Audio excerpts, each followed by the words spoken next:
conflicting interests of social spending on the elderly and children. Introduction. The government's expenditure on kids seems to be continuously decreasing every year as that for the elderly increases. This disparity means that the authorities who prepare the federal budget do not care much about the children's future. However, the same government increases the national debt annually and might keep paying interest expenses, which may burden the kids without any promising investment. Therefore, this regrettable action might threaten the young generation's future as the elderly continue enjoying themselves. Main body. The U.S. spends more money on the elderly than on kids, and this bias toward the old might be higher than in other nations. If the authorities view this action from a life cycle perspective, then they are not biased when spending less on kids than on seniors. This assertion is true as every individual develops from being a child to an adult who works, and finally a retiree. Nevertheless, the government's public spending is not fair to the young generation because it does not fund the health system adequately for the youth.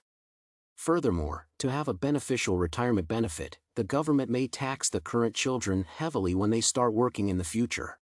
Therefore, for the kids to benefit, the government should stop increasing the seniors' benefits. Instead, the authorities ought to make sure that the working groups pay their taxes appropriately. The government's pity on the interests of social spending on the seniors against those on the kids is short-sighted. Public expenditure for both children and the elderly should be fair because the government's responsibility comprises protecting all its citizens and redistributing income to all of them regardless of their age. However, many individuals advocate for the authorities to restrict themselves to a few roles as they act in their self-interest. In a country that has two political parties, development happens when people build and sustain coalitions. If one side argues that the government should spend more on the elderly and the other supports more spending on children, both groups might suffer. For this reason, the authorities should devise a fair way of spending money on both the children and the seniors. The reason why the government spends less money on kids than on the elderly could be pensions and healthcare. Naturally, older people spend more cash on healthcare than children do. As a result, the authorities generously cover the seniors more than the youth.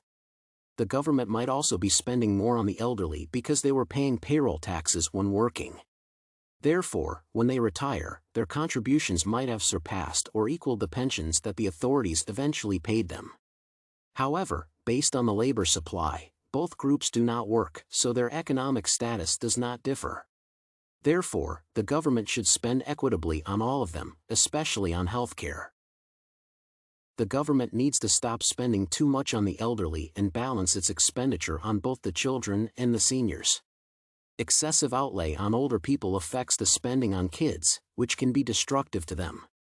This behavior leaves the country with the untapped opportunity to invest in children and yield good income, therefore, improving economic development while reducing inequality.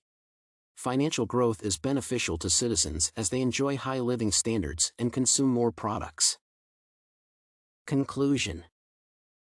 In conclusion, when the government spends more money on the elderly than on kids, it regrettably threatens the latter's future.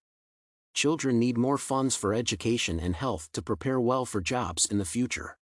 When they start working, they boost the economic development of the nation.